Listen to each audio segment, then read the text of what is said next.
Alhamdulillahirabbil alamin wassalatu wassalamu ala asrofil anbiya'i wal mursalin sayyidina wa maulana Muhammadin ajma'in amma ba'du.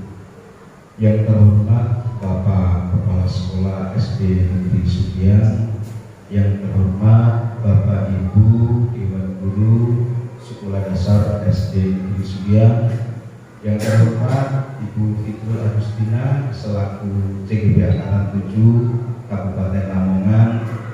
Alhamdulillah, syukur kita panjatkan kepada Tuhan Yang Maha Esa. Betapa indahnya hari ini adalah hari yang sangat mencerminkan keceriaan di semua lingkungan SD Negeri Sugian. Shalawat dan salam semoga tetap tercurahkan harian baginda Nabi Muhammad SAW. Bapak Ibu Dewan Guru yang terhormat dan yang hebat-hebat, alhamdulillah hari ini di SD kita Negeri Sugian dikepalai Bapak Mujianto Sarjana Pendidikan ada guru, yaitu guru penggerak kita, yaitu calon guru penggerak Ibu Fitrul Agustina yang pada hari ini insya Allah akan mengimbaskan tentang budaya positif. Bagaimana budaya positif itu diambil dari beberapa hal-hal yang baik, sehingga dari materi-materi yang telah diambil, telah diserap dalam pendidikan guru penggerak akan mengimbaskan, memberikan yang terbaik. Bagaimanakah budaya positif itu akan diterapkan di SD Negeri kita semua. Oleh karenanya itu, mari kita dengarkan. Namun sebelumnya, mari kita buka terlebih dahulu acara pengingasan ini dengan doa. Mari kita berdoa sesuai dengan kepercayaannya masing-masing. Berdoa mulai. Berdoa selesai. Bapak Ibu yang hebat, tentunya pada pagi ini ada beberapa susunan acara. Yang pertama sebelum pengingasan yaitu sambutan dari Bapak Kepala Sekolah kita sebagai pengantar pada pembahasan budaya positif di lingkungan SD Negeri Sugian oleh calon guru penggerak Angkatan 7 Kabupaten Lamongan. Dan yang kedua adalah acara pembahasan yang akan disampaikan atau dipaparkan oleh Ibu Fitrul Agustina Sarjana Pendidikan. Dan marilah kita dengarkan sambutan sebagai pengantar untuk pembahasan budaya positif di lingkungan sekolah dasar SD Negeri Sugian oleh Bapak Kepala Sekolah kita, Bapak Mujianto Sarjana Pendidikan. Kepada Ibu Rumah, Bapak Mujianto, waktu dan tempat kami persilakan. Sambil duduk saja ya. Assalamualaikum warahmatullahi wabarakatuh. Bismillahirrahmanirrahim. Saya hormati Bapak Ibu Guru Negeri Sugian, terkhusus calon guru penggerak Bu Fitrul yang mau purna guru penggerak Bapak MP selaku guru penggerak senior. Terima kasih. Alhamdulillah semoga kita berikan sehat dan diberikan kekuatan agar kita bisa memberikan tugas abdi negara, termasuk program Menteri Pendidikan. Guru penggerak ini tujuan adalah untuk meningkatkan kuantitas. Semoga acara ini nanti bermanfaat. Tentu saja nanti ada action ya. Jadi casingnya sudah ada, jadi nanti isinya harus di-actionkan karya nyatanya.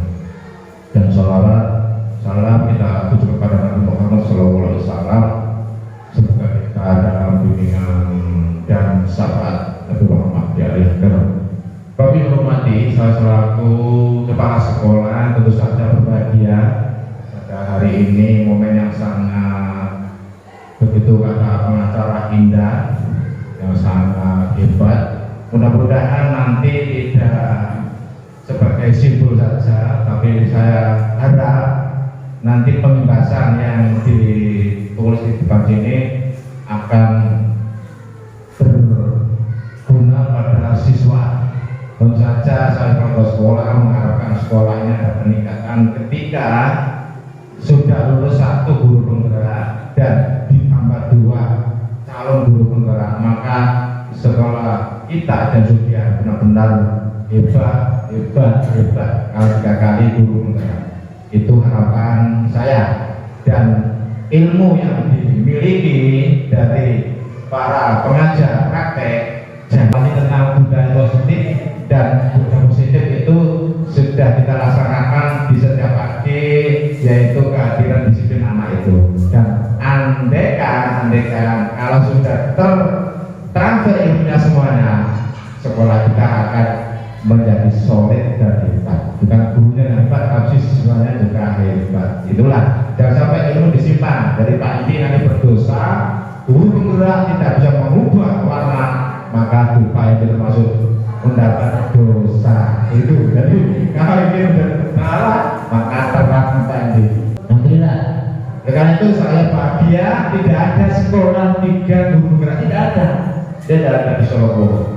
Mudah-mudahan ketiga inilah penerus saya, ya, dan didukung Pak Adi doanya yang sangat mabrur, suara yang sangat ujian. Semoga pertiga ini bisa memberikan terbaik. Demikian saya selaku sekolah, semoga acara ini sukses dan tanpa ada halangan. Kalau begitu saya bercerita lanjutkan ya, dan jangan khawatir, saya mendukung, saya tidak pernah menghalangi, tapi memberi cara yang lancar. Semoga berdua ini lulus dengan lancar. Terima kasih. Bimbingan Siratal Mustaqim. Assalamualaikum warahmatullahi wabarakatuh.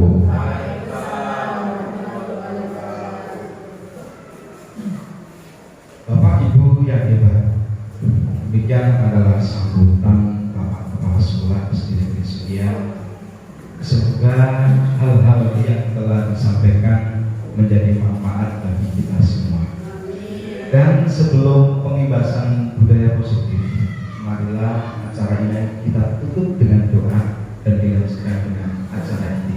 Berakhir terhormat Bapak Dr. Andes, Bapak Muhadi SPD MPD, waktu dan tempat kami persilahkan. Alhamdulillahirabbil alamin, hamdan syakirin, hamdan wafi'in, ya Rabbana. Allahumma sholli ala sayyidina Muhammad sallallahu alaihi wasallam min jami'a abwab al-afat wa taqdilan min jami'a hajat wa tuqiruna biha min sayyi'at wa taqdiruna biha min hajat wa tuqiruna biha sallallahu ya Allah jami'a qalib Allahumma inna nas'aluka ridhaka wal wa na'udzubika min sakhatika Rabbana fir lana wa ikhwanina alladziina sabaquna bil iman wa la taj'al fi qulubina ghillana amanu rabbana innaka ra'ufur rahim. Rabbana afrigh 'alaina sabran wa tsabbit aqdamana wa ansurna 'alal qawmil kafirin. Rabbana atina fid dunya hasanah wa fil akhirati hasanah wa qina adzabannar. Subhana rabbika rabbil izzati amma yasifun wa salamun 'alal mursalin walhamdulillahi rabbil alamin. Assalamualaikum warahmatullahi wabarakatuh. Bapak Ibu yang hebat, demikianlah opening dari pengibasan budaya positif di lingkungan SD Negeri Sudia. Ditutup doa oleh Bapak yang terhormat Bapak Muhadi SPD MPD yang telah kita dengarkan bersama-sama.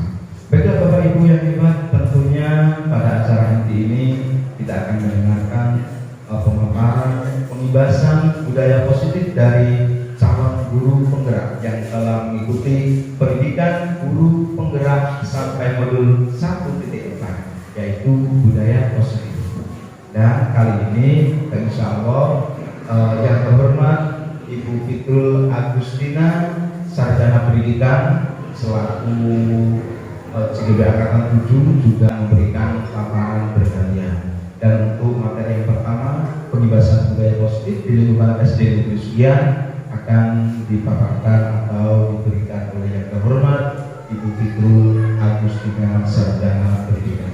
Kepada yang terhormat Ibu Fitrul Agustina, waktu dan tempat kami persilakan. Salam guru penggerak, guru yang hebat, guru yang luar biasa. Tepuk tangan semuanya. Assalamualaikum warahmatullahi wabarakatuh. Alhamdulillahilladzi arsala rasulahu bil huda wa dinil haqq liyudhhirahu 'ala dini kulli wa kafa billahi syahida. Yang saya hormati Bapak Kepala Sekolah Bapak Mujianto, dan tak lupa pula Bapak Ibu rekan seperjuangan di SD Sugian ini.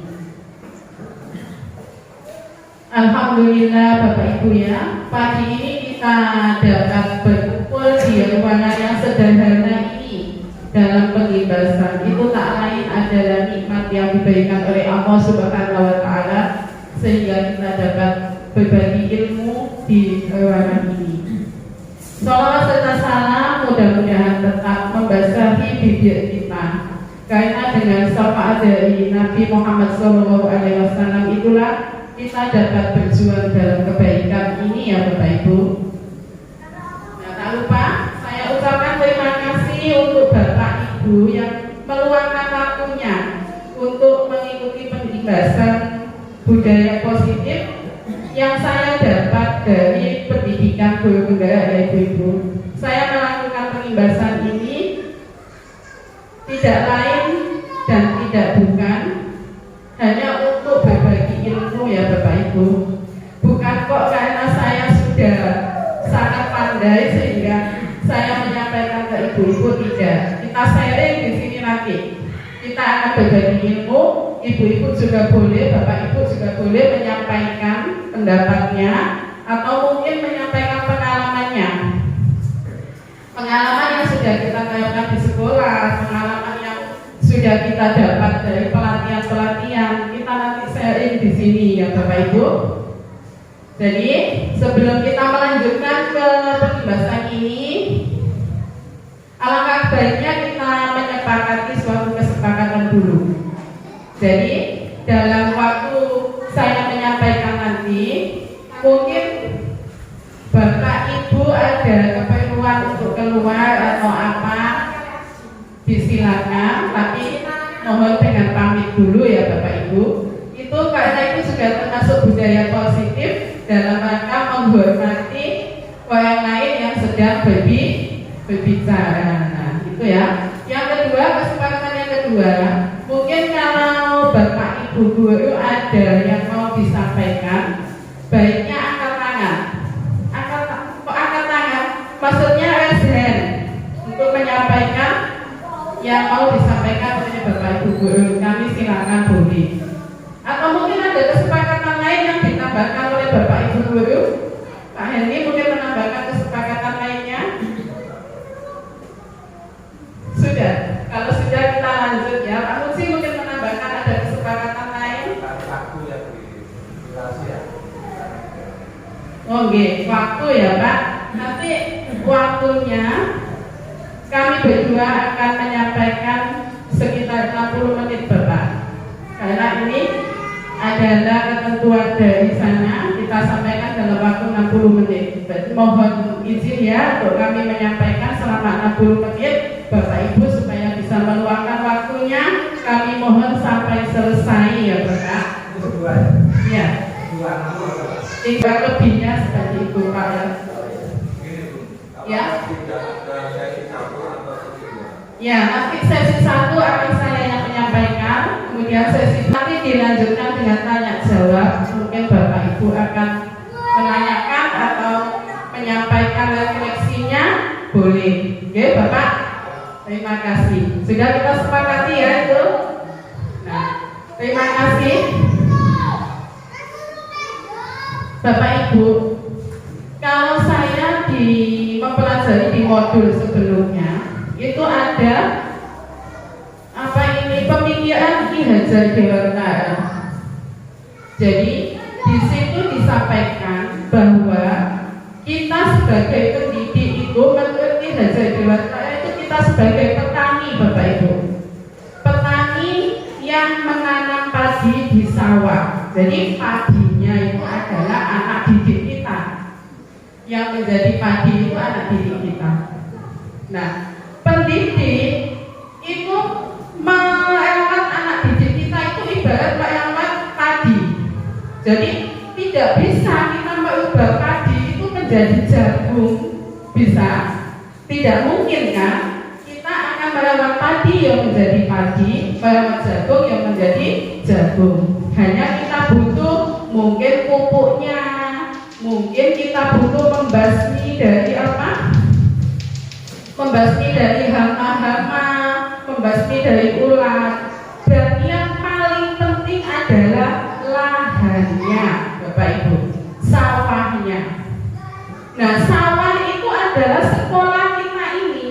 Jadi tugas kita sebagai pendidik adalah merawat lahan kita. Sekolah kita ini kita rawat sebagaimana seorang petani yang merawat sawahnya, yang membaca, yang memberi pupuk dan lain sebagainya. Nah, di sini Bapak Ibu, untuk menjadikan anak-anak kita ini tumbuh dengan baik, maka kita harus membimbing atau membersamai mereka dalam mengembangkan karakternya itu menjadi karakter baik, Ibu-ibu, Bapak Ibu ya. Nah, karakter baik itu akan menjadi kebiasaan. Kebiasaan di sini itulah yang baik itu yang disebut dengan budaya positif. Oke, jadi budaya yang baik itu namanya budaya positif. Bukannya. Kali ini saya akan menyebarkan pemahaman dan pengalaman tentang penerapan budaya positif di sekolah kita. Dan yang baik yang disampaikan dalam pendidikan kami itu bagaimana akan kami sampaikan, akan kita ulas bersama dalam pengimbasan hari ini ya Bapak Ibu. Next. Di sini kami mempunyai pertanyaan pemantik. Apakah hukuman itu dapat mendisiplinkan murid? Apakah penghargaan dapat meningkatkan motivasi belajar anak? Nah, untuk mendapatkan budaya positif, ini pertanyaan pemantiknya. Apakah hukuman dapat mendisiplinkan murid? Apakah penghargaan dapat menjadikan motivasi belajar anak? Mungkin Bapak Ibu sudah punya bayangan. Apakah hukuman itu bisa mendisiplinkan murid? Bagaimana Bapak Ibu? Hukuman, apakah dengan anak dihukum itu akan anak menjadi disiplin? Bagaimana? Iya, mungkin Bapak Ibu punya gambarannya, tapi mungkin belum bisa menyampaikan. Nah, next Bu. Nah, di sini nanti akan kita ulas bersama ya tentang tadi pertanyaan pemantik tadi. Kita akan membahas budaya positif ini ada 6 konsep. Ada 6 konsep yaitu yang pertama, budaya positif ini adalah termasuk disiplin positif dan nilai-nilai kebajikan universal. Yang kedua, teori motivasi, hukuman, penghargaan, dan restitusi. Dan yang ketiga tentang keyakinan kelas. Ini nanti yang akan saya sampaikan yang selanjutnya ya. Next Bu. Ya, nah saya akan menyampaikan SBC sebentar ya. Coba Bapak Ibu memposisikan diri sebagai A. A ini anak didik, B adalah pendidik. Genggamkan tangan Bapak atau Ibu. Siapa yang mau bermain? Ulang. Genggamkan tangannya. Bayangkan di dalam tangan Ibu ini ada sesuatu yang sangat berharga sekali, sesuatu yang sangat diimpikan, sesuatu yang sangat berharga, tapi orang lain tidak tahu. Kemudian Pak Hendy bisa membantu sebagai B. Tolong dibujuk, dikasih uang kah Pak Bu Ulang, atau dibujuk mau diajak kemana supaya Bu Ulang mau membuka tangannya. Monggo. Gantian Bu Ulang. Karena Pak Hendy tidak mau membujuk, tidak bisa menggombal. Ayo Pak Hendy digenggamkan tangannya.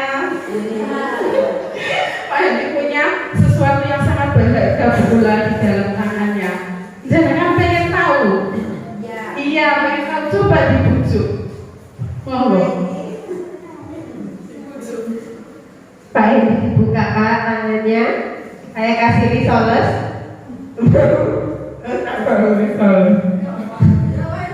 Kasih apa ini? Kasih HP Pak? Nggak mau? Nggak mau kasih HP. Dikasih uang Pak? Nggak mau. Dibuka mau. Tadi Pak Hendy itu menggenggam tangannya erat sekali dengan bujukan Bu Ula. Pertama dikasih risoles, tidak mau. Dikasih HP masih tidak mau. Setelah dibujuk Bu Ula pakai uang, Pak Hendy mau. Nah, berarti kemungkinan kontrol terbesar untuk diri anak-anak, untuk peserta didik kita itu ada di tangan siapa? Ada di tangan pendidik atau ada di tangan anak didik? Tentunya ada di tangan siapa Bu? Di tangan anak peserta didik. Kenapa? Buktinya Pak Hendy tadi tidak mau membuka, kenceng tidak mau membuka, tidak mau membuka. Kemudian lama-kelamaan dia mau membuka tangannya. Nah, itu adalah kontrolnya ada di anak didik. Tidak bisa pendidik Bapak Ibu guru ini memaksa bukaan Mas Yo di kayak wae tidak mau, bukaan tidak mau ya. Tapi setelah hatinya lega mau membuka, ya dia mau. Berarti kontrolnya itu ada di anak didik. Ini artinya bagaimana? Next, ulang. Nah, ini ada dalam miskonsepsi tentang makna kontrol ini ya. Nah, ini yang pertama, ilusi guru ini mengontrol muridnya. Jadi ilusi atau anggapan bahwa guru itu bisa mengontrol muridnya. Saya ini loh orang dewasa, saya ini loh yang sudah memakan asam garam banyak, kamu harus nurut dengan saya. Pernah Bapak Ibu seperti itu? Pernah? Pernah ya Bapak Ibu? Pernah sekali, saya yakin Bapak Ibu pernah sekali.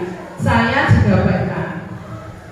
Yang kedua, ilusi bahwa semua penguatan positif, efektif dan bermanfaat. Semua penguatan itu positif, semua penguatan itu efektif, semua penguatan itu bermanfaat. Padahal belum tentu. Kalau penguatan itu menjadikan anak menjadi positif, anak menjadi bermanfaat, itu belum tentu. Ya. Yang ketiga yaitu ilusi bahwa kritik dan membuat orang merasa bersalah dapat menguatkan karakter anak. Wong anak itu ya, kalau sudah bersalah terus dikritik, itu kan malah puncak, malah membandel. Dia membuat Pak Hadi. Pak Hadi kok main dengan dia membuat dia Pak G. Makanya wis salah, kalau dia Pak salahkan akan semakin besar. Jadi ini tidak benar. Yang selanjutnya yaitu ilusi bahwa orang dewasa ini memiliki hak untuk memaksa. Ini makna kontrol ya, diskusi tentang makna kontrol ini ilusi bahwa orang dewasa ini memiliki hak untuk memaksa. Jadi kamu harus nurut dengan orang dewasa. Kalau kamu nggak nurut sama orang dewasa, kamu itu akan gagal seperti itu.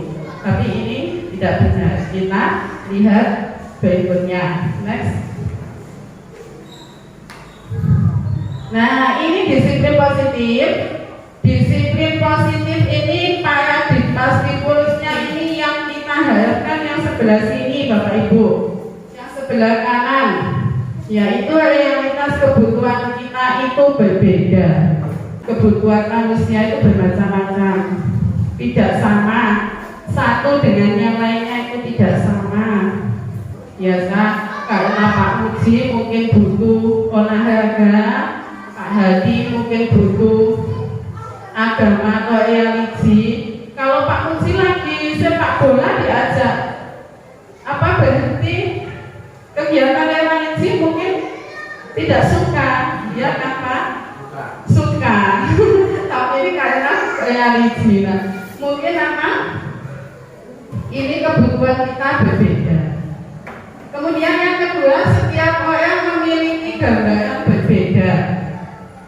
Ada yang satu, kalau saya seperti ini itu berarti saya benar.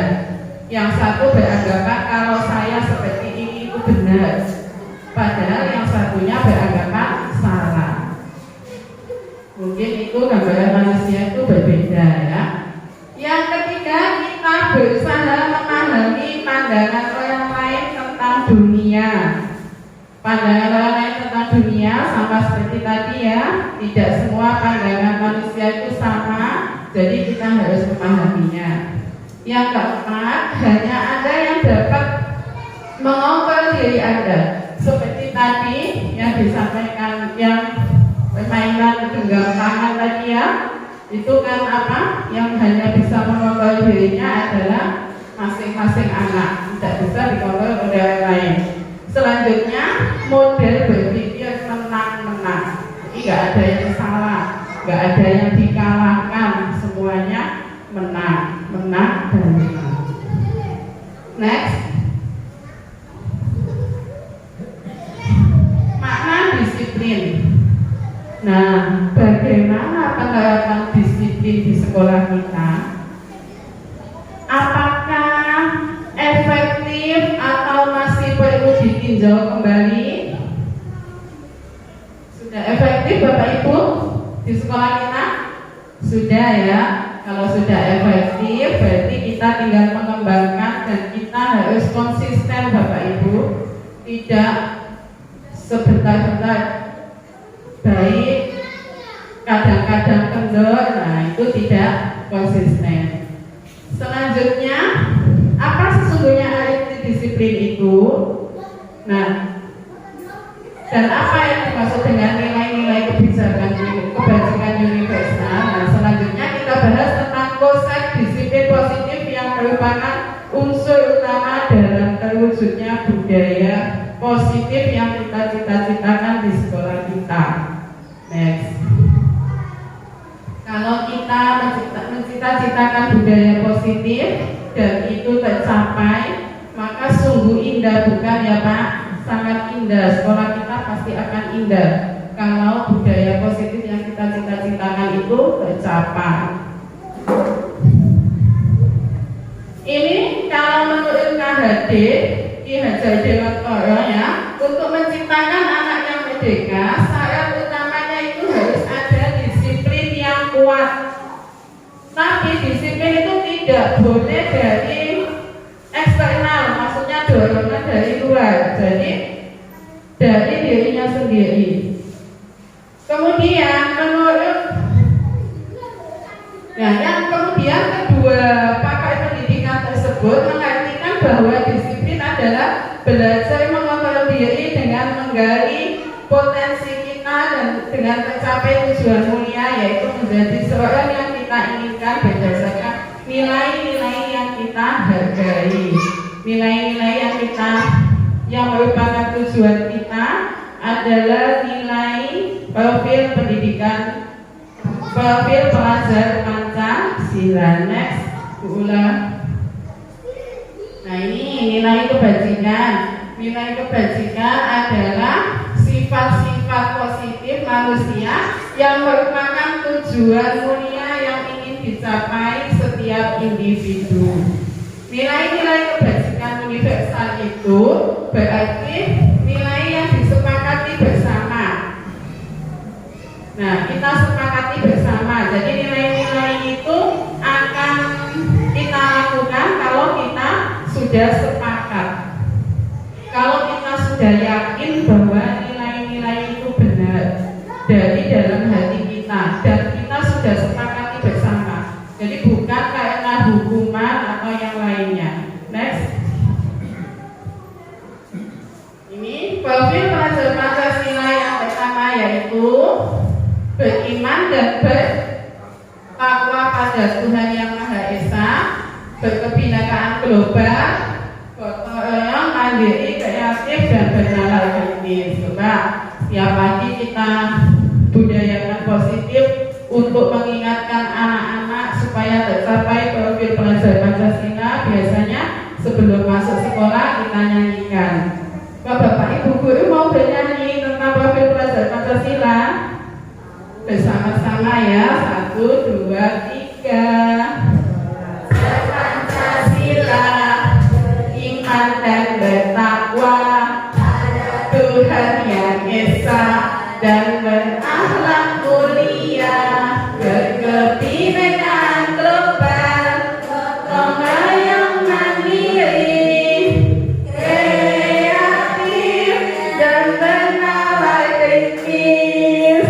Ya itu ya, kita budayakan supaya anak-anak ingat bahwa tujuan kita itu adalah 6 dimensi ini, yaitu profil pelajar Pancasila ini ya, anak-anak yang berakhlak mulia, bertakwa pada Tuhan yang Maha Esa itu ya, kemudian berkebinekaan global. Jadi wawasan anak-anak itu wawasan global, tapi tetap budayanya budaya lokal. Jangan sampai meninggalkan budaya yang budaya lokal. Yang ketiga yaitu kreatif, mandiri, gotong royong dan benar kritis ini ya, berpikir yang baik gitu. Apa namanya, anak-anak yang utama itu anak-anak yang kreatif, Bapak Ibu, tidak harus yang pandai, tapi anak-anak yang kreatif itulah yang akan sukses nanti di masa depannya. Next Bu. Nah ini teori motivasi dari Diana Gosen. Ada 3. Untuk menghindari kenyamanan atau hukuman. Mungkin Bapak Ibu guru termotivasi untuk disiplin, untuk menghindari kenyamanan dan hukuman. Kalau anak-anak, kalau nggak ada hukuman, mungkin akan memakai seragam seenaknya, akan apa itu, telat waktu, telat masuk ke sekolah. Nah, padahal sebenarnya cara ini adalah cara yang paling tidak efektif. Hukuman itu cara yang paling tidak efektif ya. Untuk mendapatkan imbalan atau penghargaan dari orang lain. Aku tak lupa sukses, kotek di kayak Bapak Ibu guruku bintang 5 itu penghargaan. Itu termasuk keduanya, itu termasuk motivasi eksternal ya Bapak Ibu, yang apa? Motivasi dari luar. Nah yang ketiga ini motivasi yang baik, yang dari dalam diri ya, untuk menjadi orang yang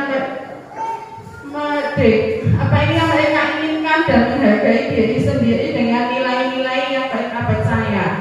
Ini nanti yang akan timbul menjadi keyakinan kelas. Next Bu Ula.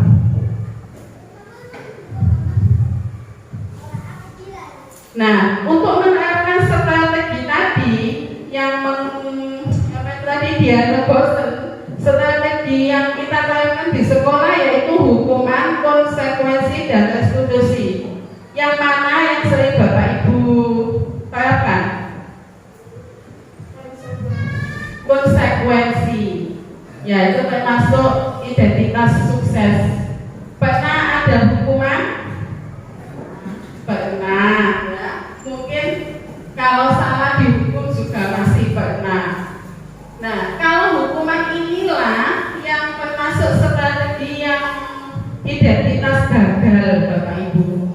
Jadi yang bersifat tidak terencana atau tiba-tiba. Contohnya ada anak yang apa ini namanya tidak perhatikan guru di sekolah, kemudian disuruh ke depan. Nah, kamu ke depan, berdiri 1 kaki di depan, itu namanya hukuman. Kalau konsekuensi adalah sudah terencana atau sudah disepakati. Misalnya begini, kalau nanti kamu tidak mengerjakan tugas ini, berarti kamu nanti tidak boleh istirahat. Waktu teman-teman kamu bermain, kamu mengerjakan tugas di dalam kelas sendirian. Itu konsekuensi ya Bapak Ibu. Nah, konsekuensi itu identitasnya sukses, tapi itu juga tidak baik bagi anak, karena akan merampas kebahagiaan anak. Yang ketiga adalah restitusi. Restitusi inilah strategi yang identitasnya nanti sukses, ya Bapak Ibu. Karena proses ini menciptakan kondisi bagi murid untuk memperbaiki kesalahan mereka hingga mereka bisa kembali pada kelompok dengan karakter yang lebih kuat. Restitusi itu anak diminta untuk memecahkan masalah. Kamu kok memukul temanmu, kenapa tadi? Nah, mungkin anak itu punya alasan sendiri. Ya. Selanjutnya, next. Nah, ini tadi ada bagannya ya. Mungkin bisa Bapak Ibu cermati.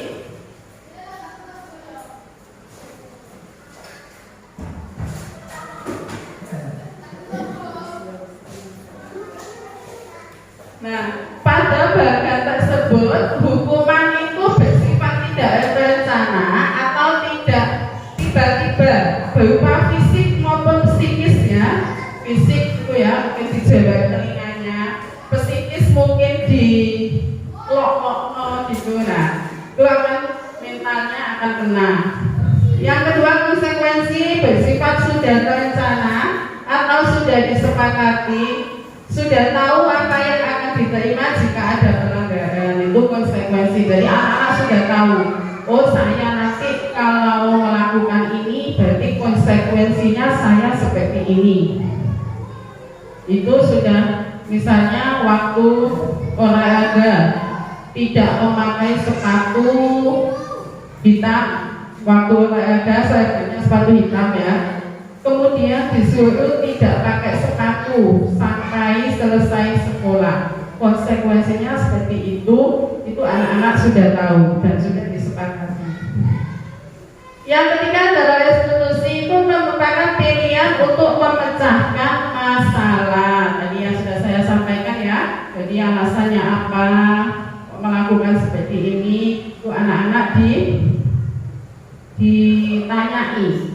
Kamu kok melakukan seperti ini? Nah, berarti kamu melanggar tentang apa? Ditanyai. Kalau kamu sudah melanggar berarti kok apa yang harus kamu lakukan? Itu dari anak sendiri, anak sudah tahu.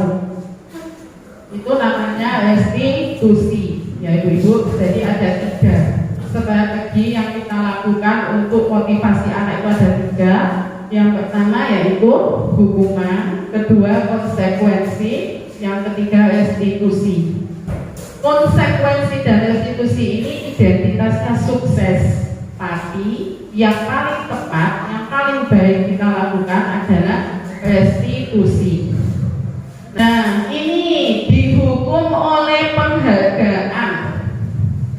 Wong penghargaan kok menghukum? Bagaimana? Maksudnya apa? Wong penghargaan kok menghukum? Ini ya, Ibu. Pernahkah Ibu?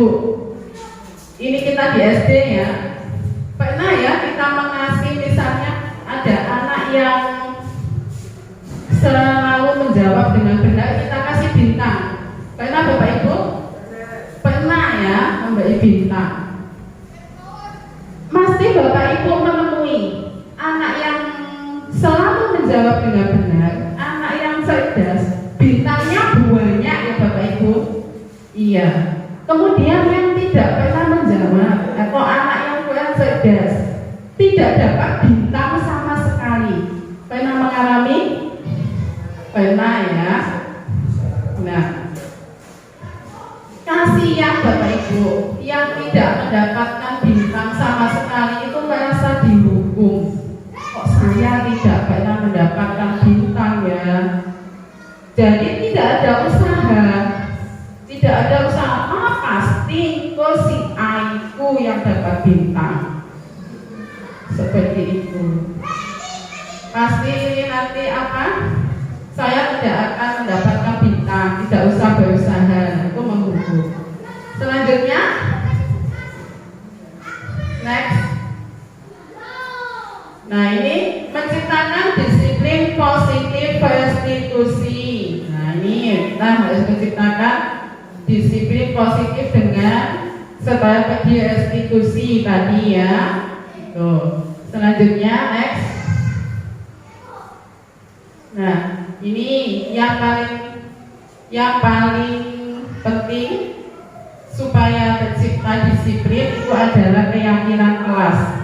Keyakinan kelas ini, next saja Bu, pertanyaan tematik dibaca sendiri ya. Keyakinan kelas ini kita buat di kelas dengan kesepakatan bersama. Jadi kesepakatan anak-anak ini mau kesepakatannya gimana? Misalnya anak-anak mau Bu membuang sampah pada tempatnya Bu. Kalau dulu kan namanya PMUM ya Bu, kita ubah sekarang menjadi keyakinan kelas. Di setiap kelas ini saya sampaikan ya Bapak Ibu, untuk setiap kelas ini merubah PMUM kelas menjadi keyakinan kelas supaya anak-anak tidak patuh pada hanya patuh pada PMUM saja, tapi anak-anak yakin bahwa dia melakukan kesalahan. Itu yakin dari dalam hatinya bahwa saya ini melakukan kesalahan, tidak karena PMUM yang dibuat oleh guru. Ya, kita sepakati bersama. Selanjutnya, next. Ya. Nah, ini pembentukan keyakinan kelas bersifat lebih abstrak daripada PMUM yang sifatnya rinci dan konkret. Keyakinan kelas berupa pernyataan universal. Ini nanti dibaca sendiri ya Ibu-ibu, sudah saya sampaikan nanti di modulnya. Next Bu Ula. Nah, begini prosesnya. Pertama, anak-anak menuliskan keyakinannya masing-masing. Kita ajak untuk menulis keyakinan. Apa keyakinan kamu ditulis. Kemudian kita ubah dulu Ibu-ibu bahasa dari anak. Biasanya kan dilarang membuang sampah sembarangan. Itu tidak boleh kalau kalimatnya negatif. Jadi harus kita ubah menjadi kalimat positif. Misalnya buanglah sampah di tempat sampah. Selanjutnya kita menempelkan di depan kelas anak-anak. Kemudian nanti disepakati bersama. Next. Ya, kelihatan ini ya. Nah, selanjutnya yaitu memasang di apa itu di tembok yang kelihatan Bapak Ibu. Jadi keyakinan kelasnya kita pasang di tembok yang kelihatan. Kemudian kalimatnya itu kalimat positif yang mudah diingat, dan jangan panjang-panjang. Nah, ini contohnya kalau di kelas saya kemarin menerapkan keyakinan kelasnya menjadi satu kalimat yang mudah diingat. Jamu pahit menyehatkan. Ini bisa diterapkan mungkin ya. Jamu, jaga kebersihan dan kerapian. Mulai buang sampah pada tempatnya. Pamit jika berhalangan masuk sekolah.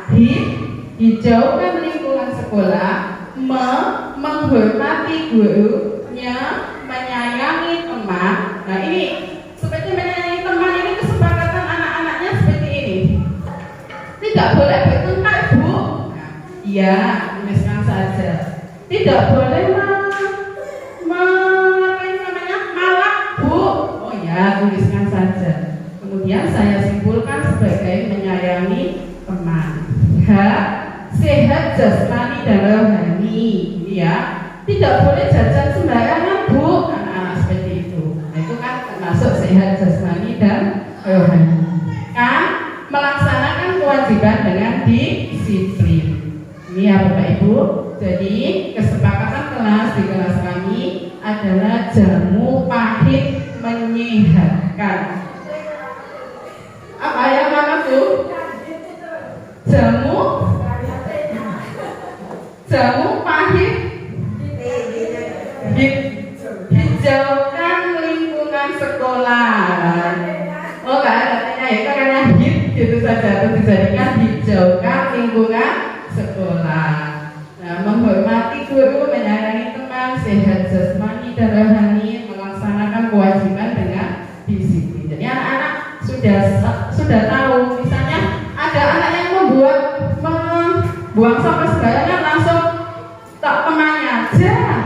dia sudah tahu, oh ya, jaga kebersihan dan kerapian, sudah tahu karena dia sudah mengetahui ini keyakinannya. Sampai sini, Bu-ibu, Bapak-ibu, mungkin ada yang ditanyakan. Selanjutnya, setelah tadi ya disampaikan tentang apa ini keyakinan kelas dan lain sebagainya, kayaknya Bapak Ibu kok sudah lemes ya semuanya. Bagaimana kalau kita icebreaking dulu? Ya, berdiri ya Bapak Ibu. Ya, senang. Kita senang. Kayaknya tangannya kok sudah pada kaku semuanya. Kok wis pada kaku semuanya ya. Nanti yang membantu saya menyanyikan tolong Bu Ula ya. Karena saya membanggakan bayangannya. Kita akan menyanyikan menggunakan lagunya anak yang disukai anak-anak, yaitu Like Desman.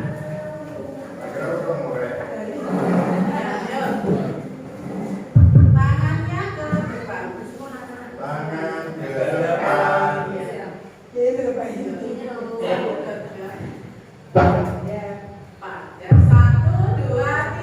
Pada hari Minggu ku turun ayat ke kota, naik delman istimewa, ku duduk di muka, ku duduk samping Pak Kusir yang sedang bekerja, mengendarai kuda supaya baik jalannya.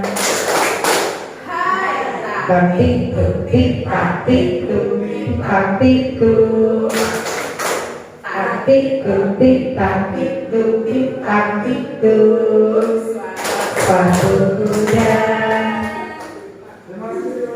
Dengan gerakan yang lebih cepat ya Bapak Ibu. Ya apa? Kalau saya kakunya hilang. Kami lagi ayo. Dengan lagu yang cepat.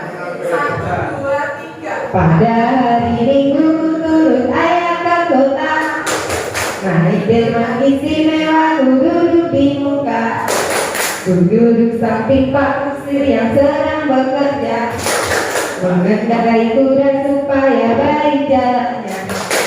Ketik ketik ketik ketik ketik ketik ketik ketik ketik ketik ketik ketik suara satu kuda. Tepuk tangan untuk kita semua. Ya, agak apa ini kelihatan segar lagi ya Bapak Ibu. Next bola. Bapak Ibu, kalau menurut Ki Hajar Dewantara, kita sebagai pendidik itu tidak mampu merubah anak yang IQ-nya rendah menjadi pandai. Ya, hanya kita itu mampu mengarahkan bagaimana supaya anak kita ini menjadi sukses, anak kita ini menjadi kreatif begitu. Tapi tidak bisa merubah kodratnya ya Bapak Ibu. Jadi kita jangan memaksa anak didik kita supaya jadi pandai. Kita lihat saja atau kita turuti saja kebutuhan anak. Nah, di sini ada 5 kebutuhan dasar manusia. Yang pertama yaitu kebutuhan bertahan hidup. Yang kedua, kasih sayang dan rasa diterima. Yang ketiga, penguasaan, yaitu kebutuhan pengakuan atas kemampuannya. Yang keempat, kebebasan atau kebutuhan akan pilihan. Yang kelima, kesenangan atau kebutuhan untuk merasa senang. Next. Ini ada sebuah kasus. Siapa ibu-ibu yang mau membacakan kasusnya? Mohon Bu Iin ya, tolong dibacakan kasusnya yang saya sajikan.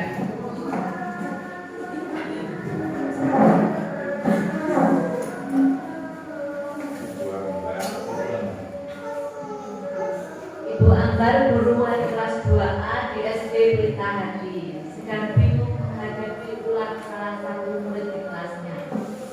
Doni, beberapa anak di kelas 2A telah datang padanya dan mengeluhkan Doni yang seringkali meminta bekal makan siang mereka dengan paksa.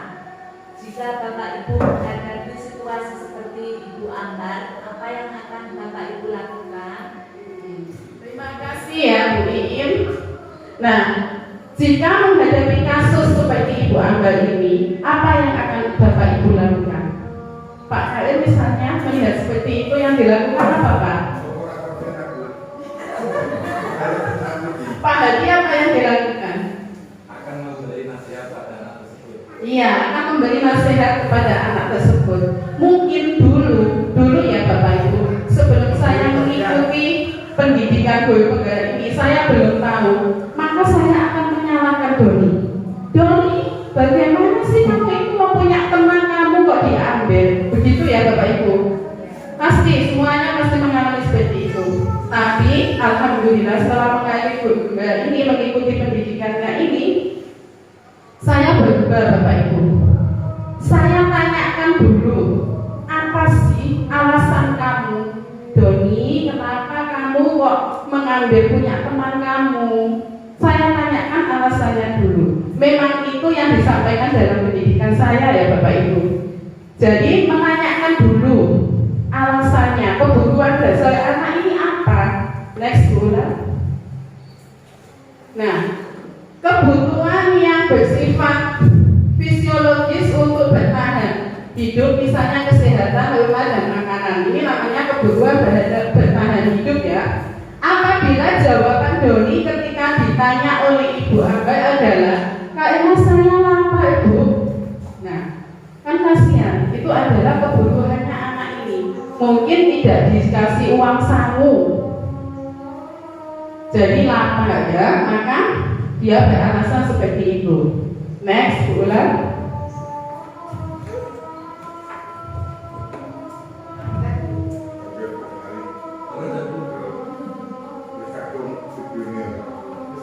Kebutuhan kasih sayang dan rasa diterima. Kebutuhan ini juga meliputi keinginan untuk bisa diterima oleh orang lain. Apa itu adalah seperti ini.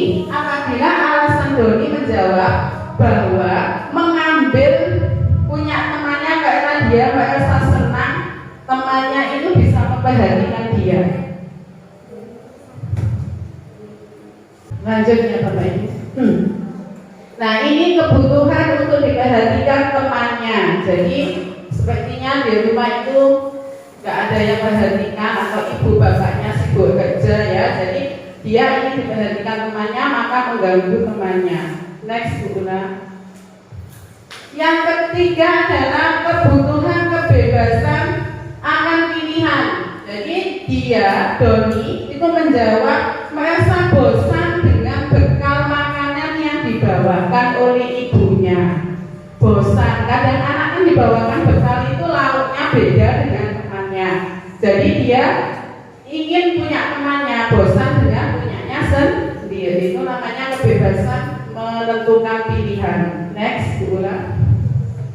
Selanjutnya yaitu kebebasan untuk kesenangan atau kebutuhan untuk merasa senang. Jadi bila Doni itu menjawab bahwa ia melakukannya karena ingin karena iseng saja ya, dan ia menikmati ekspresi wajah teman-temannya. Oh, ada ya Bapak Ibu yang anak itu goda temannya, merebut punya temannya, kemudian temannya kan ngambek, tapi anak itu senang. Temannya ngambek malah dia senang, tertawa-tawa, seneng gitu ya. Aslinya dia tidak butuh makanannya, hanya dia butuh untuk menyenangkan hatinya karena temannya itu wajahnya lucu kalau digoda, mungkin seperti itu. Next, ulang. Yang kelima yaitu misalnya Doni ini menjawab dia merasa hebat karena temannya jadi takut dengan dia. Itu kebutuhan penguasaan atau pengakuan atas kemampuannya. Ya saya mampu merebut punya temanku, saya lebih berkuasa dari temanku. Nah itu ada anak seperti itu. Kayak di kelas 6 saja itu masih ada, meskipun anak-anak sudah pada besar ya kelas 6, tapi masih ada yang seperti itu. Karena karena dia mempunyai kebutuhan, ini diakui bahwa dia itu berkuasa itu ada. Selanjutnya ulang. Nah, setiap siswa yang kita angkut di kelas kita, di kelas itu ketika dia main sendiri, nah Bapak Ibu gali di antara 5 kebutuhan itu ya Bapak Ibu, digali apa sih kebutuhan anak ini, kok sukanya bikin gaduh. Tapi menggali kebutuhannya itu kan tidak dengan membentak, dengan tidak menghukum. Jadi ditanyakan saja, kenapa kamu kok seperti itu? Kadang anak juga akan malu ya Bapak Ibu, baru ditanya saja, kenapa? Alasannya apa? Itu sudah dia sudah duduk dan mengikuti pelajaran dengan baik. Next ulang. Nah, dengan apa itu? Kita menganalisis 5 kebutuhan anak tadi, kita akan memposisikan diri kita dengan 5 posisi kontrol dari restitusi ya Bapak Ibu.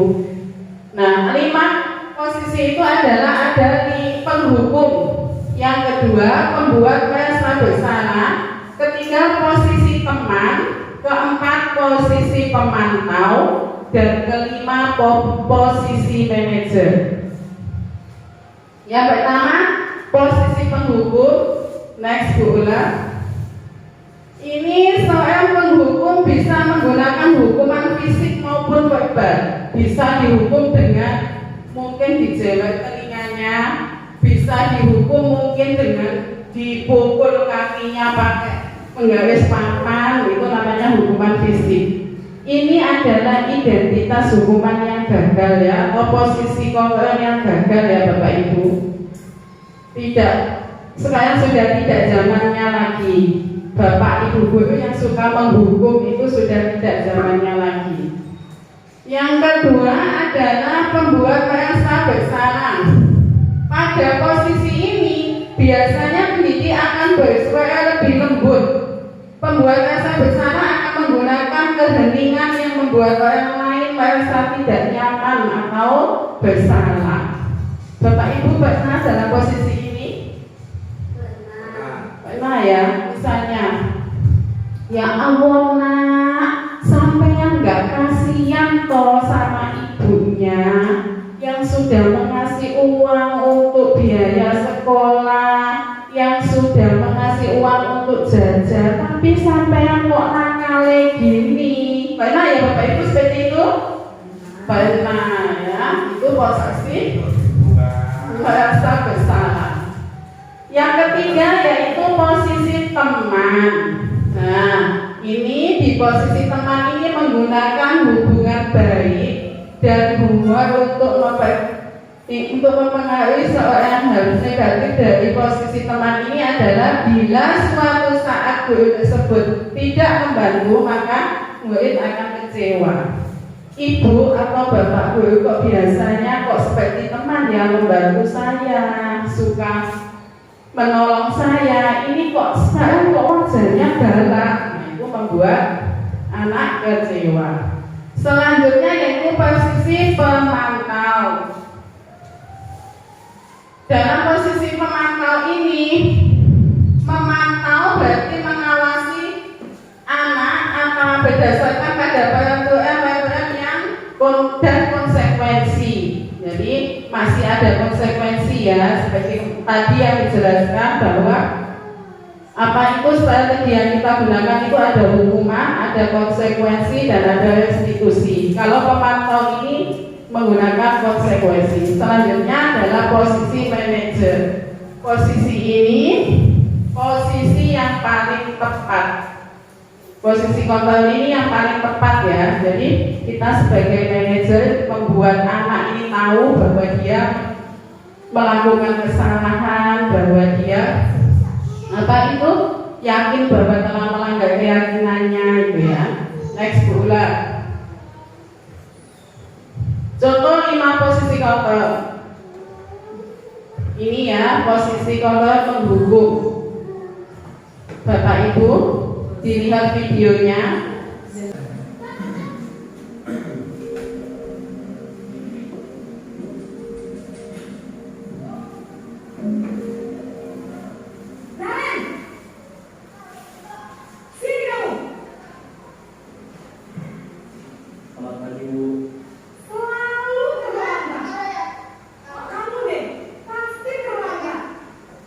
Bu, saya Apa coba?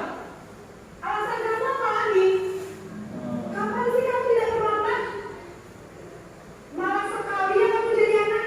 saya Dasar pemalas. Gak kapok-kapok sih kamu. Sudah berapa kali terlambat? Sana, kamu keliling lapangan basket 2 kali.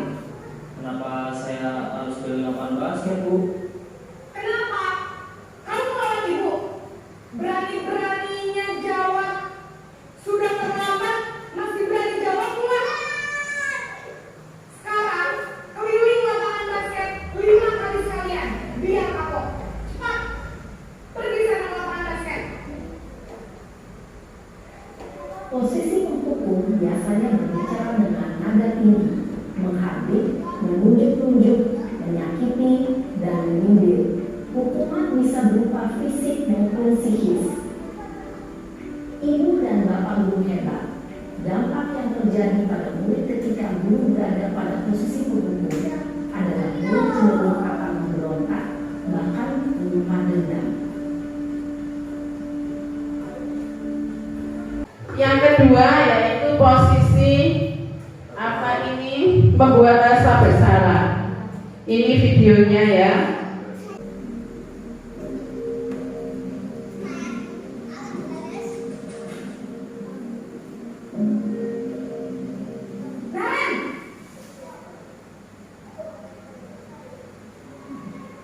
Selamat pagi, Bu. Naren, kamu kenapa terlambat lagi, nak? Ya Tuhan, Naren, kamu senang ya bikin ibu susah ya? Kalau kamu terlambat lagi, nanti ibu yang akan berbapak kepala sekolah, nak. Disangka ibu tidak bisa membina kamu. Duh, gimana ini? Maaf, Bu. Duh, Gusti Naren, kamu suka ya kalau ibu tegur bapak kepala sekolah? Terus, sekarang ibu harus tulis apa ini buku absen? Ini kamu sudah sering terlambat loh. Ibu harus apa coba? Maaf, Bu. Maaf sekali. Ya sudah, lain kali jangan bikin ibu susah lagi ya, nak ya. Ibu tidak akan kuat lagi kalau kamu gini terus. Bisa jangan kalau ibu ditegur bapak kepala sekolah. Sana cepat kelas. Maaf ya, Bu. Maaf sekali. Posisi membuat rasa bersalah berbicara dengan nada tenang, cenderung lembut, namun kata-kata yang digunakan membuat murid merasa menjadi orang yang mendadak, memandang buruk dirinya sendiri, merasa tidak berharga, dan tidak sanggup membahagiakan orang lain. Ketika guru mengambil posisi membuat rasa bersalah, murid akan menganggap dirinya yang bersalah dan ia akan menyimpan emosi negatif tersebut di dalam dirinya. Posisi teman ya Bu.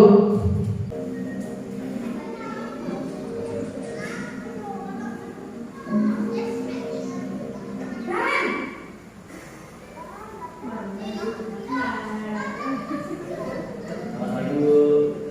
Wah, sudah jam berapa ini, nak? Terlambat lagi ya, sayang. Iya, Bu. Habis ibu saya lupa bangunkan saya, Bu. Kamu malah menyalahkan ibu kamu. Kamu bukannya anak yang paling kencang. Kok terlambat sih? Iya, Bu. Saya memang terlambat bangun tadi. Jadi biarpun saya lari kencang, tetap jatuhnya, Bu. Ya sudah sana. Nanti lain kali larinya lebih kencang lagi ya. Biar gak terlambat lagi. Bikin senang ibu. Demi ibu. Bisa kan? Bisa, Bu. Ya sudah sana masuk kelas. Ibu beresin urusan absen kamu. Kamu ini ada-ada saja. Dalam posisi teman, guru berbicara dengan nada suara ramah, akrab, cenderung bersenda gurau untuk menjaga suasana tetap santai. Murid akan merasa senang, aman, dan akrab dengan guru. Identitas yang tercipta adalah identitas sukses atau berhasil. Namun, perlu diingat, karena ini masih dalam eksternal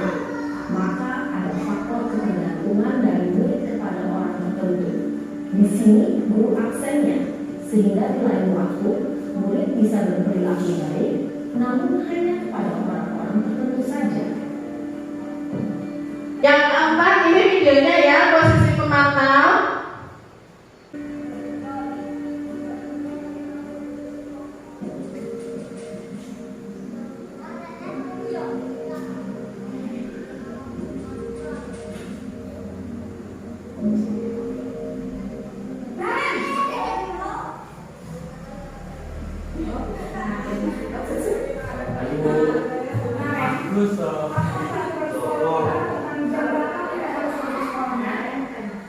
Kita harus di sekolah jam 7, Bu.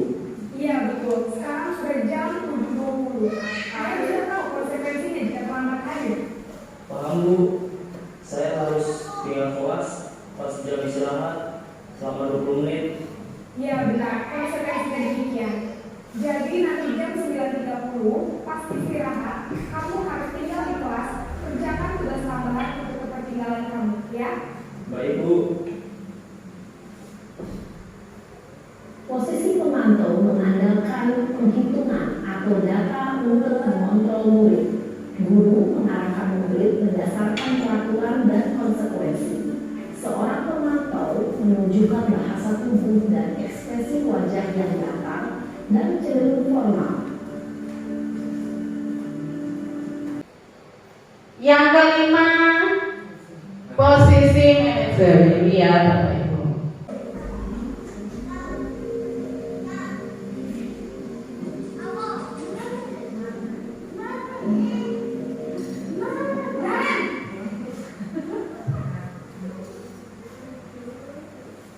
Selamat pagi, Bu. Selamat pagi, Naren. Maaf, Bu. Saya terlambat. Iya, sekolah masuknya jam 7, sekarang sudah jam 7.20. Jadi sekarang bagaimana ini, Naren? Maaf, Bu. Saya lupa sekolah saya semalam. Baiklah, menurut kamu, keyakinan sekolah yang mana yang perlu kamu tingkatkan? Menghargai diri sendiri dan orang lain mungkin, ya, Bu. Setuju. Jadi, apakah Naren meyakini prinsip saling menghormati tersebut? Iya, Bu. Saya meyakininya. Apakah Naren bersedia memperbaiki masalah keterlambatan ini? Bersedia, Bu. Bagaimana kamu akan memperbaiki masalah keterlambatan ini? Saya akan coba untuk tidak lupa menyetel alarm saya, Bu. Baik, kalau Naren lupa menyetel alarm di rumah, ada orang yang kira-kira bisa bantu mengingatkan tidak? Ada, Bu. Kakak saya, Kak Emma. Ada lagi selain Kak Emma? Selain Kak Emma, ada ibu saya. Baik, jadi yang mengingatkan Naren adalah Kak Emma dan ibu kamu ya? Kira-kira akan mulai set alarm kapan nih, Naren? Setelah pulang sekolah, akan segera saya lakukan.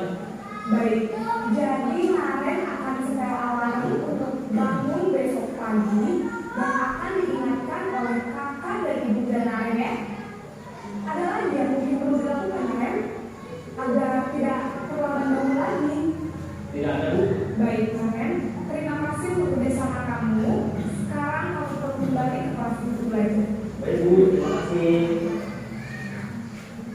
Posisi manajer adalah posisi kontrol yang disarankan untuk membimbing murid yang memiliki sikap disiplin yang positif, yaitu murid yang mandiri, bertanggung jawab, dan dapat memecahkan masalah. Tujuan dari posisi ini adalah agar murid dapat berefleksi atas tindakannya. Guru akan dengan tulus memberikan pertanyaan-pertanyaan bermakna, sehingga membuat murid dapat belajar dari kesalahannya dan mencari sebuah solusi untuk menyelesaikannya. Ini adalah Next. Video harus kita lihat Pak sesuai. Ini ya penjelasan tentang 5 posisi kontrol Bapak Ibu. Nah, Bapak Ibu saya bertanya, untuk menghadapi anak didiknya menggunakan posisi kontrol yang mana, Bu? Jung?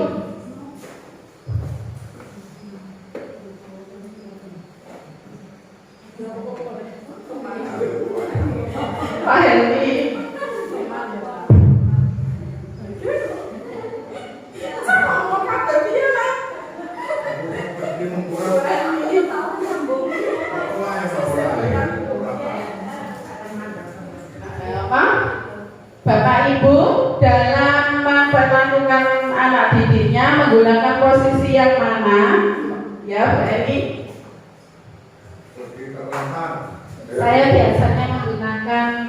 yang sebagai teman itu, dan memang anak-anak itu merasa nyaman dengan saya, tapi ada kalanya saat mereka membuat kesalahan dan saya benar-benar marah dan menjadi berubah menjadi seperti menghukum itu. Mereka memang cara menatap saya itu ada rasa kecewa, kenapa Bu Eni kok yang biasanya baik kok jadi berubah seperti itu. Terima kasih ya Bu Eni, pendapat yang sangat baik, yang hebat ini ya. Nah, itu posisi teman memang seperti itu Bapak Ibu ya.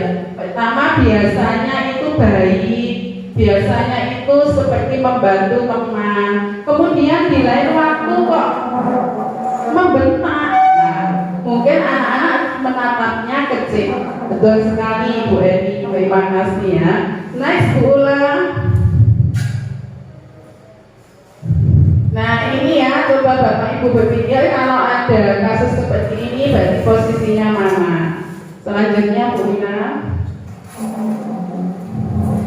Ini penerapannya di kelas ya Bu Bapak Ibu, selalu berusaha untuk memahami persoalan terlebih dahulu dan tidak bergabah. Ini menghukum anak jika melakukan kesalahan, tidak boleh gegabah ya. Diidentifikasi dulu kebutuhan anak itu apa, kemudian Bapak Ibu memposisikan diri dalam posisi apa. Seperti itu ya Bapak Ibu. Next Bu Una. Nah selanjutnya yang terakhir ini adalah materi tentang segitiga restitusi. Mungkin Bapak Ibu itu sudah pernah menerapkan seperti ini, hanya istilahnya saja sekarang yang disebut restitusi. Saya sudah pernah tahu Pak Muhadi, Pak Hendi, Bu Sofi itu sudah sering menggunakan mengatasi masalah dengan segitiga restitusi ini. Itu sudah betul, tapi istilahnya yang mungkin Bapak Ibu belum tahu ya. Selanjutnya Bu Ula. Ini tahapan segitiga restitusi. Yang pertama yaitu menstabilkan identitas. Kedua, validasi tindakan yang salah. Yang ketiga, menanyakan keyakinan. Jadi pertama distabilkan dulu identitasnya. Misalnya seperti ini, disamakan bahwa setiap manusia itu semuanya pernah melakukan kesalahan seperti itu. Nah itu ya. Yang kedua yaitu validasi tindakan yang salah. Mengapa kok melakukan seperti ini? Apa dasarnya? Apa kebutuhan yang belum terpenuhi gitu ya. Kemudian yang ketiga menanyakan keyakinan. Jadi kalau kamu sudah melakukan kesalahan, keyakinan kamu apa yang harus kamu lakukan gitu ya. Selanjutnya Bu, tahapan 1 yaitu menstabilkan identitas. Ini caranya ya Bapak Ibu.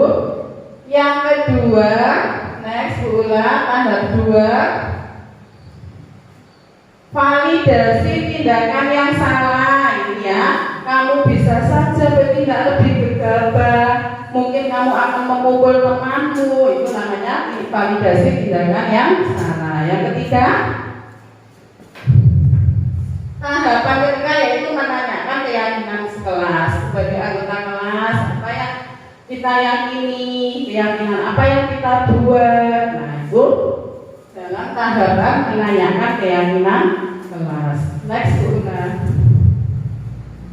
Hal-hal yang perlu diperhatikan dalam segitiga restitusi. 1. Perilaku yang salah perlu dikaitkan dengan nilai-nilai atau keyakinan yang telah disepakati atau dituju. Itu ya. Yang kedua, kesediaan orang yang melakukan kesalahan untuk memperbaiki masalahnya. Yang ketiga, pemecahan masalah sebisa mungkin relevan atau sesuai untuk memiliki hubungan dengan masalah yang ada. Yang keempat, perlu adanya suatu usaha perbaikan dari pihak yang berbuat kesalahan. Yang kelima, perlu disediakan waktu dari pihak yang berbuat kesalahan. Ini adalah hal-hal yang perlu diperhatikan dalam segitiga restitusi. Next Bu Ula.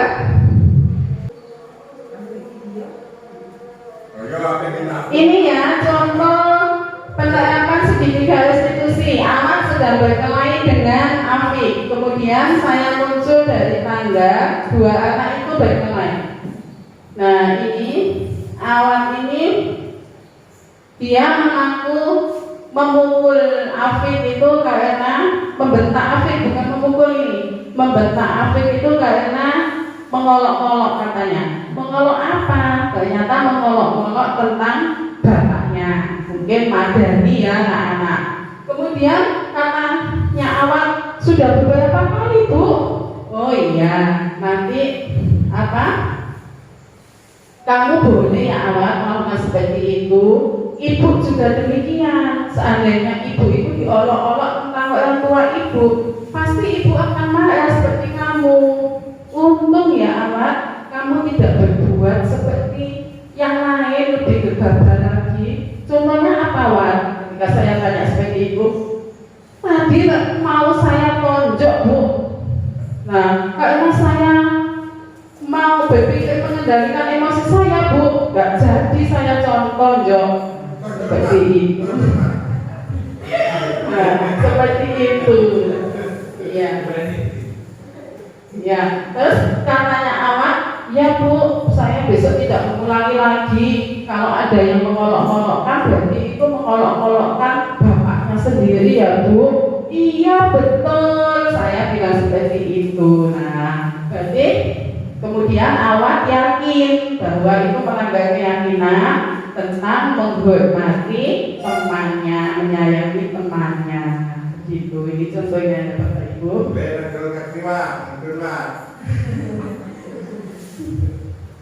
Seperti itu, next pula. Nah, refleksi seperti yang kemarin ya. Bu, saya sangat mengapresiasi terhadap materi yang telah disampaikan oleh kedua Ibu Fitrul Agustina dari selaku CGP Angkatan 7. Ternyata Bu, selama saya mengamati ini tadi masih banyak kekurangan saya sebagai seorang guru, terutama dalam menangani siswa-siswa saya ini dalam berkarakter mereka yang sering melakukan pelanggaran di kelas ataupun di luar kelas. Nah yang saya terapkan ini kita sering menerapkan yang hukuman tadi Bu dan pemantauan. Nah, ini terbukti sangat nyata sekali. Ternyata mereka itu masih melakukan setelah saya tegur tadi itu masih melakukan di lain waktu. Nah setelah saya ikut melaksanakan diseminasi hari ini, semoga saya bisa melaksanakan, bisa menerapkannya kepada anak didik saya supaya menjadi murid yang bertanggung jawab dan mandiri dan juga bersikap sesuai dengan keyakinan yang mereka yakini. Terima kasih Bu. Sampai sini Bu Ibu, Bapak Ibu, mungkin ada yang ditanyakan. Jadi masalahnya tadi ketika di dalam kelas, ketika sedang pembelajaran, nah apakah anak tadi itu kita langsung ajak berbicara atau nanti setelah kalau istirahat? Nah, jika nanti setelah istirahat, apa yang kita lakukan ketika di dalam kelas tadi untuk anak yang melakukan kesalahan itu tadi? Terima kasih. Kalau menurut saya, kalau nanti langsung ditangani di depan anak-anak, akan ini seperti hukuman, karena psikisnya nanti kena. Jadi ibarat anak sekarang itu kena mental, ya. Jadi diingatkan saja, ditenangkan dulu. Tenangkan dulu, misalnya membuat kesalahan, ditenangkan dulu di dalam kelas itu, ditenangkan saja. Tapi jangan dilakukan ini, jangan kita lakukan segitiga restitusi itu dulu. Nanti kalau sudah waktunya istirahat, anaknya dipanggil di tempat yang tidak ada temannya, dibawa ke kantor misalnya, ke ruang BK atau di mana saja yang tidak ada temannya. Nanti di situ ibu bisa leluasa menanyai, mengidentifikasi masalahnya apa. Kamu kok berbuat seperti itu tadi, kenapa? Nah itu. Jadi ya intinya jangan di depan teman-temannya seperti hukuman psikis ya Ibu. Jadi segitiga restitusi ini disampaikan dengan 4 mata. Oke? Jadi bisa di ruang BK begitu. Nah, terima kasih sudah pulang. Mungkin ada yang lainnya yang menanyakan materi sebelumnya kalau gimana? Monggo Bapak Ibu. Nah, terima kasih ya Bapak Ibu. Salam dan bahagia, salam sejahtera untuk Bapak Ibu semuanya. Jangan lupa bahagia. Bapak Ibu, mohon maaf ya karena saya mengganggu waktunya sampai. Iya. Seharusnya Bapak Ibu sudah waktunya istirahat.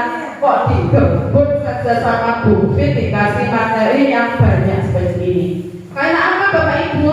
Saya itu memperoleh pembelajaran ini itu 2 minggu Bapak Ibu. Satu modul 1.4 ini saya belajarnya 2 minggu. Nah, jadi lebih mendalam lagi ya Bapak Ibu dikerjok dalam waktu 70 menit. Apakah pegel ya Bapak Ibu ya? Maafkan saya ya Bapak Ibu. Ini bukan semata-mata untuk kepentingan saya saja. Ini semata-mata untuk kepentingan sekolah kita supaya sekolah kita bisa menerapkan budaya positif ini dan bisa mencetak anak-anak yang berakhlak mulia sesuai dengan visi dan misi sekolah kita. Mohon maaf ya Ibu, saya ucapkan banyak terima kasih. Billahi taufiq wal hidayah. Astagfirullahaladzim. Wassalamualaikum warahmatullahi wabarakatuh.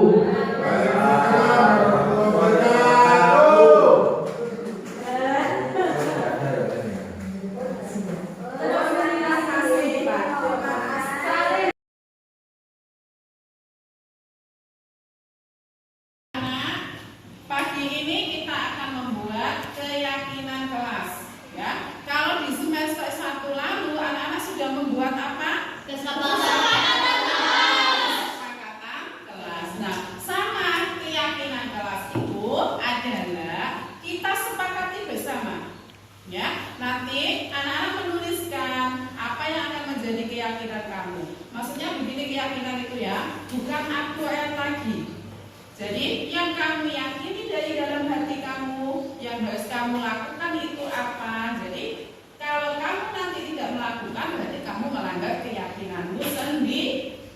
Keyakinanmu sendiri, begitu maksudnya dirubah menjadi keyakinan kelas 6. Nanti dituliskan ya. Nah kalimatnya kalimat yang positif. Misalnya tidak boleh membuang sampah sembarangan. Kalimat positifnya apa? Membuang sampah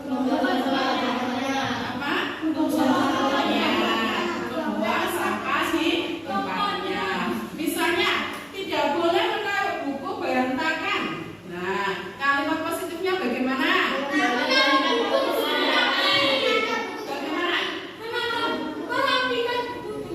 Merapikan buku di rak buku. Apalagi?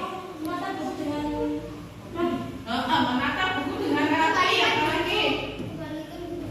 Mengembalikan buku di tempatnya. Nah, nanti terserah anak-anak. Boleh kamu tuliskan di sini ya. Kemudian nanti keyakinan itu kita sepakati bersama untuk ditempel di situ dan keyakinan itu harus kita lakukan bersama.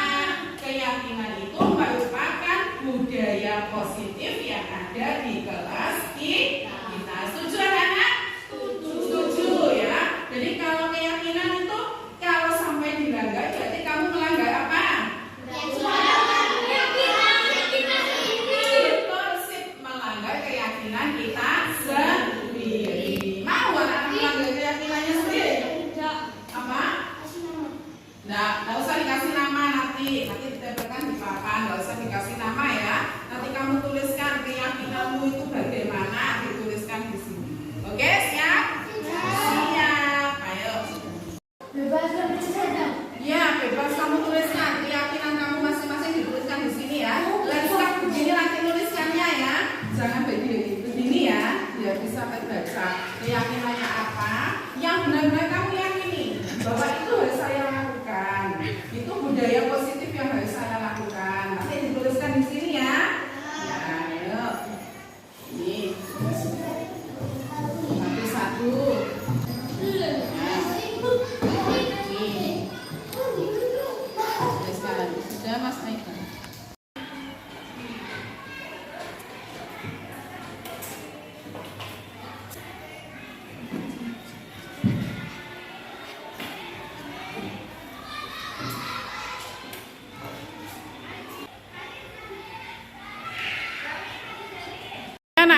hasil keyakinan yang sudah kamu tuliskan coba ditempelkan di papan ya. Mulai kelompok 1, ayo ditempelkan di papan. Ini lemnya. Yang sudah dikasih lem langsung ditempelkan ke papan.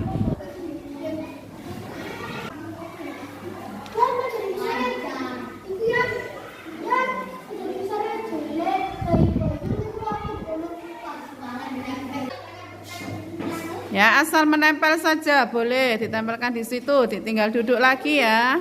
Ya, yuk, lemnya dikasihkan ke kelompok 2, kelompok 2 menempelkan di bawahnya ya, Fit. Ya, saya di papan.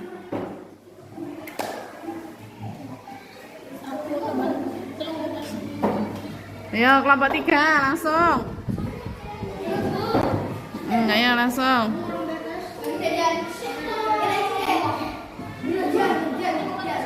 Ya, ya. Enggak apa-apa, langsung ditempelkan. Sudah menempelkan keyakinan kelasnya sudah ditulis ya. Di sini kalau dibaca Ibu masih ada kalimat yang negatif. Nanti kita ubah menjadi kalimat positif. Ya. Di sini misalnya ada tidak boleh membuli teman. Nah, kalau positifnya apa? Menyayangi teman, betul. Kemudian ada lagi tidak boleh. Nah ini memperhatikan guru, memperhatikan guru ketika kalimat positifnya menghormati guru. Terus apa lagi nih? Bicara dengan sopan, sama ya, tadi menghargai orang lain atau menyayangi teman. Bawa HP ke sekolah, boleh tidak? Iya, boleh. Boleh ketika ada kegiatan atau ketika ada pelajaran yang membutuhkan HP, itu boleh ya, diperbolehkan, tapi tidak termasuk dalam keyakinan ya nanti. Kemudian menjaga kerapian kelas, itu sudah termasuk kalimat positif apa belum? Menjaga kebersihan dan kerapian kelas, betul, jaga kebersihan. Datang ke sekolah tepat waktu. Ya, positif ya ini. Nah, kita nanti ditambahin disiplin datang sekolah tepat waktu. Nah, keyakinan kelas anak-anak ini nanti akan dijadikan Ibu atau disingkat menjadi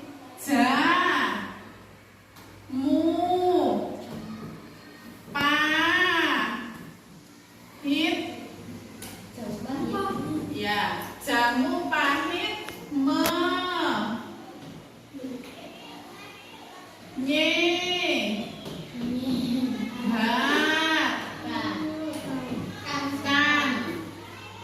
Nah, ini nanti ya akan diisikan singkatan atau kepanjangan dari keyakinan yang kita buat. Jadi kita harus mengingat-ingat bahwa keyakinan kita itu adalah apa saja?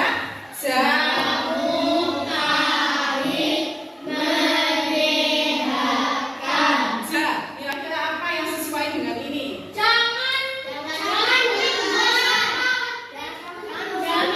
Jangan membuang sampah sembarangan. Berarti apa? Jaga kebersihan. Betul, jaga kebersihan.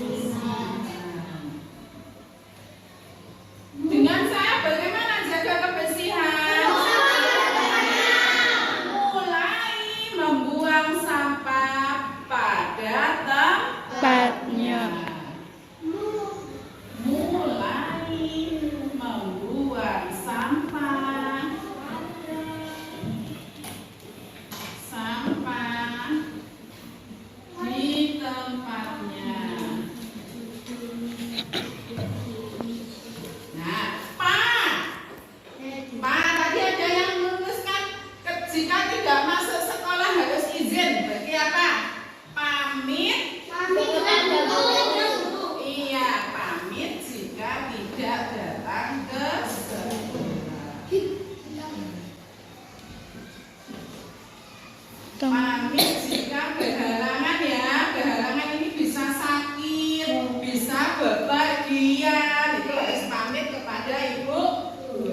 Kebiasaannya apa?